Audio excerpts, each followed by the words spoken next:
All right, so with the trade deadline approaching, we all know that Brian Gudekunst has been incredibly active, despite the narrative that people thought, formed around Brian Gutekunst and the Green Bay Packer organization, that this is a very conservative organization, and typically, historically, this is a conservative organization, but it's intentional because Brian Gutekunst was doing it to build for the future, and you're looking at one of the youngest squads in the league, the youngest squad in the league for the last 3 years.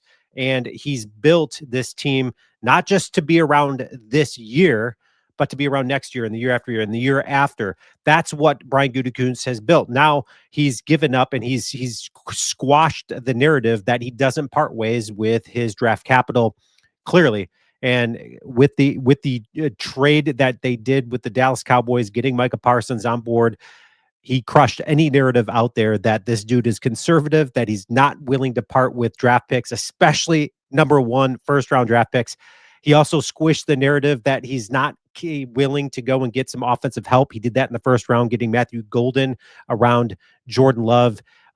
What he is doing with this organization, it's almost great to just sit back, relax, watch what he's doing. Is he going to make a trade before the trade deadline? I know that there are a lot of talk and rumor that we're going to talk about here in this.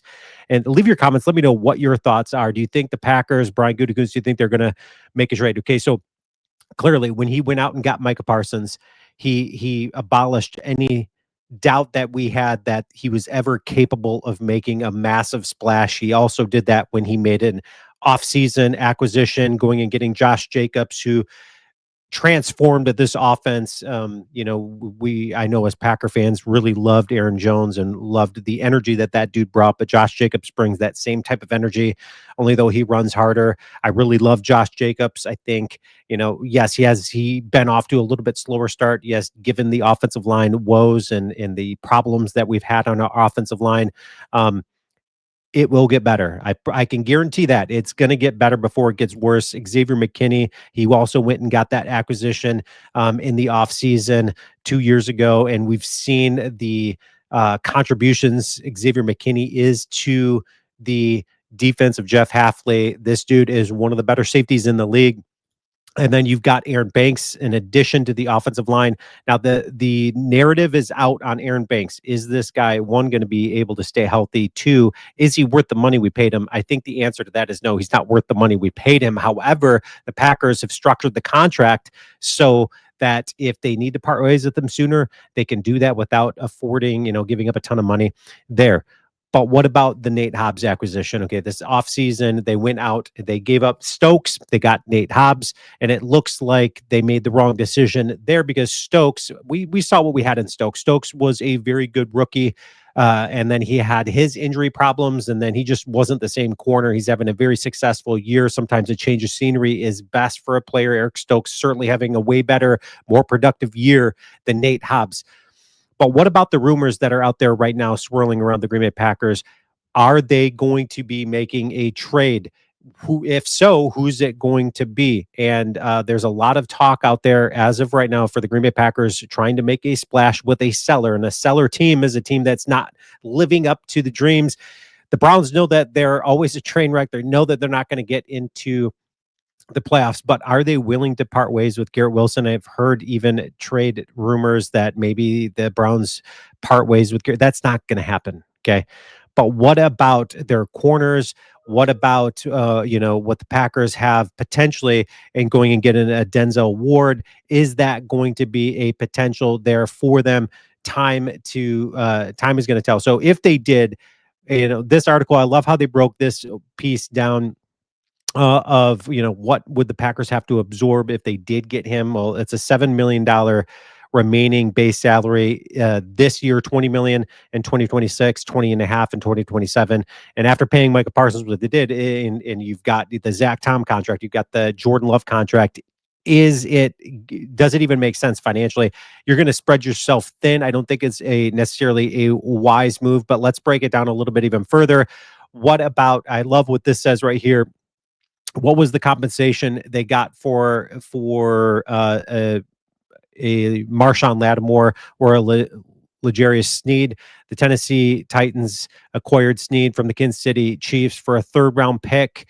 at the with the swap of his 7th-round picks.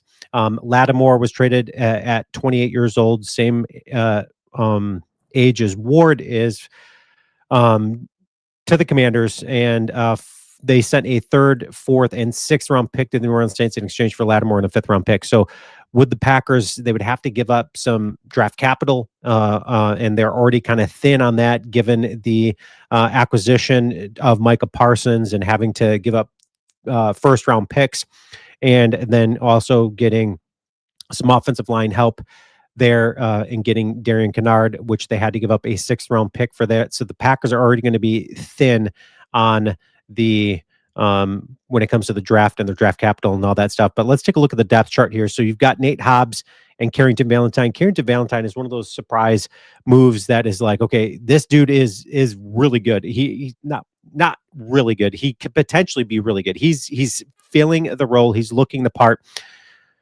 But when you look on the opposite side, Keyshawn Nixon, at first I really was like very, very suspect. I don't think that Keyshawn Nixon is a starting corner in this league. However, the way he's played has maybe proved it me slightly otherwise. And you might be laughing at me saying, are you kidding me? This is the most penalized corner in the league. Yes, he is, but he's playing physical. He's playing confident. I actually don't mind what I see out of Keyshawn Nixon overall. Now, yes, he is giving up some stuff, but who's not going to give up some stuff to a big-bodied DK Metcalf than what we saw when he's going to box anybody, any corner in the league, he's going to box out and get that touchdown throw that Aaron Rodgers threw to him. But you got Bo Melton. Bo Melton, nobody knows what Bo Melton is because we haven't seen him play live action in so far. So Keyshawn Nixon, Bo Melton, are we thin there? Absolutely. We've lost some guys to our practice squad. We certainly are thin, but can we get some draft capital back before the trade deadline? Yes, we can go in. Kingsley Enagbare has been trade bait. We've already talked about that. The Packers get some draft capital from Kingsley Enagbare, so we're able to replenish maybe that 6th-round pick and then maybe even a little bit better with maybe a 5th-rounder for Kingsley Enagbare, which so we can replenish what we lost to go and get Kennard. And the Green Bay Packers, Brian Gudekunst, trust the process, trust what he's doing. We saw that with Jair Alexander. You know, a lot of Packer fans out there did not want to see Jair Alexander leave because it was the potential of, can this dude stay healthy? And if he is going to stay healthy, there's very few corners that are as good as him. However, this dude can't stay healthy. The Ravens defender faces final choice to be proven himself before the trade deadline, and the Baltimore Ravens now are sitting there saying, okay, we've healthy scratched this dude, for quite a bit. Now, what do we do with them? And welcome to the problems that the Packers have been facing since they've had Jair Alexander. Since his injury problems. So this former Packer star has only appeared in 2 games this season, and he's not dealing with any kind of injury, right? And this is what we saw out of Jair Alexander when he was with the Packers. He had this shoulder injury that was kind of this mysterious thing, and it's like, man, what are the Packers doing? Why don't they throw him on the IR and at least replenish that position? But instead, they get a guy that's on their books, on the roster, and on the financial piece of it as well. And you're not getting any production out of him. And he's been inactive for 5 games this season for the Ravens. Again, welcome to the problems that the Packers have been facing with Jair Alexander. So Brian Gutekunst knows what he's doing. Trust the process. I don't think it would be a wise move for the Packers to go and sell out to go and get a Ward. Why do I say that? Well, when you take a look at the free agents available, the best free agent still available out there, Asante Samuel, he's got a health check coming up here with that neck injury, with the neck surgery. Is he going to be a viable option? He certainly will be a viable option. He's going to go through all of the testing this month. So that could be a potential signing for the Packers. What about Stephon Gilmore? Gilmore could be one of those players. He only wants to play for a championship caliber team. The Packers are that. So you've got a guy like that who's, yes, he's old and he's aged, but he can still play. He can still fill in pretty nicely out there. I wouldn't mind even a piece like that. I don't think the Packers need to go out there and sell a bunch of, take on a contract like Ward and also, take on the draft capital that would come with that. Leave your comments. Let me know your thoughts. And as always, go Pack, go.